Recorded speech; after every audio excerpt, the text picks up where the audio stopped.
Pen Packers. So dealing with conflict is going to be an important part of your work as a team lead, especially with the all-volunteer nature of Pen Pack teams. Talk a little bit more about it. Arun Iyer, who is a long-term Pen Pack veteran. Arun, can you introduce yourself? Absolutely. And thanks, AJ, and thanks for the opportunity to talk to this audience today. Um, Arun Iyer, sit on the PenPack board, long-term PenPack veteran, like AJ had mentioned as well. Do some of the facilitation for the scenario-based exercises with our leadership trainings. Beyond that, served 22 years in the U.S. Navy as a commander and as an intelligence officer as well, leading folks over there, as well as in financial services for more than a decade. Prior to that, or concurrent to that, worked in various volunteer organizations, sitting on multiple boards, et cetera. So approaching how I view leadership from a variety of different scenarios, not just one specific role. So Arun, just to kick this off, as a team lead, how do you deal with conflicts and problems on the team?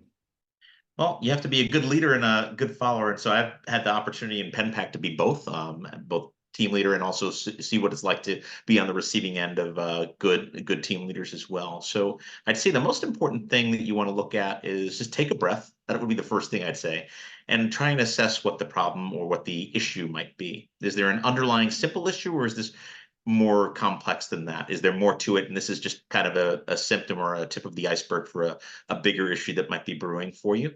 So I would take a look at that first, and have some grace. The first thing that we, as you mentioned over here, is we're an all-volunteer organization.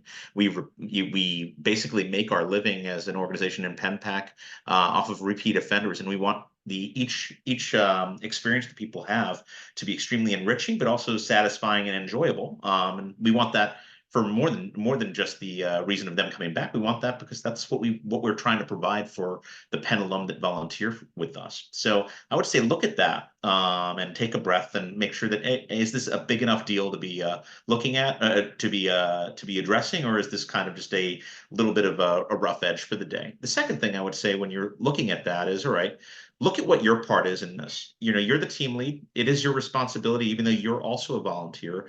But what are you doing in terms of facilitation? What are you doing in terms of setting up tasks? Are you communicating effectively? Are you contributing to any part of this issue that either is happening with one member of your team or amongst different members of your team on there, or just with the client even?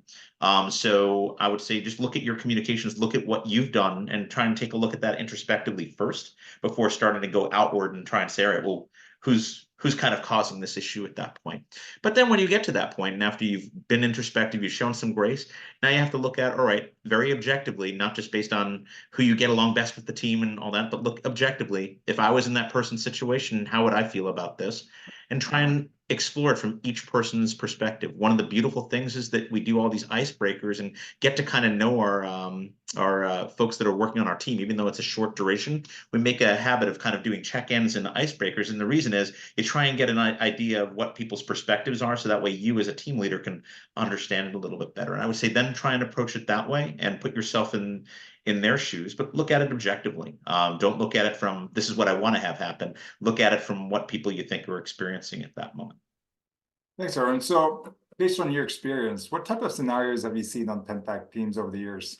I've seen a bunch, both as a volunteer consultant, and as a team lead. The first one I think I would mention is, just communication styles. Sometimes folks, especially in a day where we're becoming more and more aware of the fact that people view different communication styles, sometimes positively, sometimes negatively. Sometimes they're labeled as microaggressions, things like that. Whether that's right or wrong, this does happen, and people do react to different ways of communicating in different ways. And I think you have to be mindful of that. And I've seen that where that's caused issues on a team. Certainly using less than delicate language, particularly with regards to gender, race, things like that. Not necessarily offensive, but someone was offended by that, or took exception with that. You have to be able to look at it from both sides, what the person who did the saying was, and then also what the person who received it, because communication is not only about transmission, it's also about how the message is received, and you have to look at both sides of that equation. I've also seen it where there's some leadership dynamics. You have folks that maybe don't want to contribute as much. They signed up for something and then they might not be as active participants on the team, and maybe even kind of work to the detriment of the team sometimes, and that you have to, that impacts not just you as the team leader and not just the client, but also the fellow volunteer consultants that you have on there that might feel a little offended, maybe say, well, why am I working this hard if the next person is just not going to show up to meetings and stuff on a routine basis, or not show up and just basically be on their phone the whole time. So like things like that. It doesn't happen a lot, but when it does happen, it can be very deleterious to the environment that you have over there. I'd say another one that you have to look at is just even some dynamics, even amongst co-leads, and just see, well, all right, if you have clear and transparent communication and work as one united team and a group of co-leads that are trying to accomplish the same goal and try and do it in a positive way that's enriching for everybody, you'll probably be successful. But if people aren't on the same page, sometimes, especially if you can't really iron that out very early on, it can kind of cause problems down the line, even though it's a very short 10-week engagement. Yeah, those are all very common and good scenarios. And so if there is an issue that requires elevation, you can't resolve it at your level, what is the process to elevate a problem?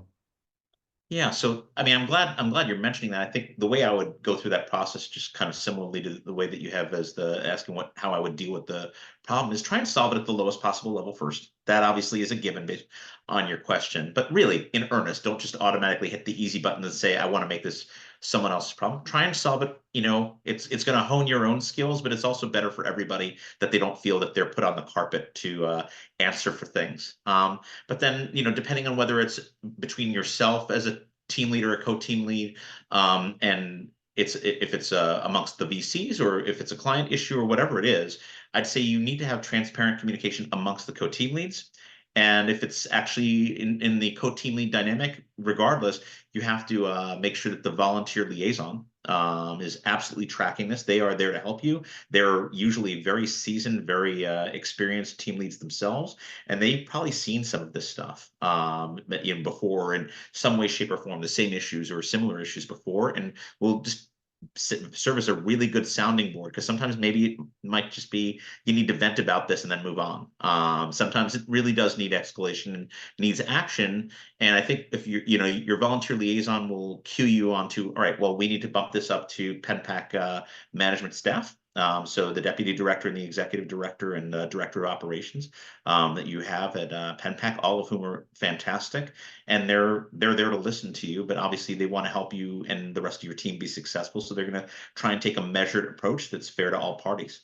So I would say go to your volunteer liaison first, and then take it from there and see if it's worth raising up to Mr. Rode, or to Ms. Karen Epstein, or to Cynthia over there. All good approaches. Thank you so much, Arun.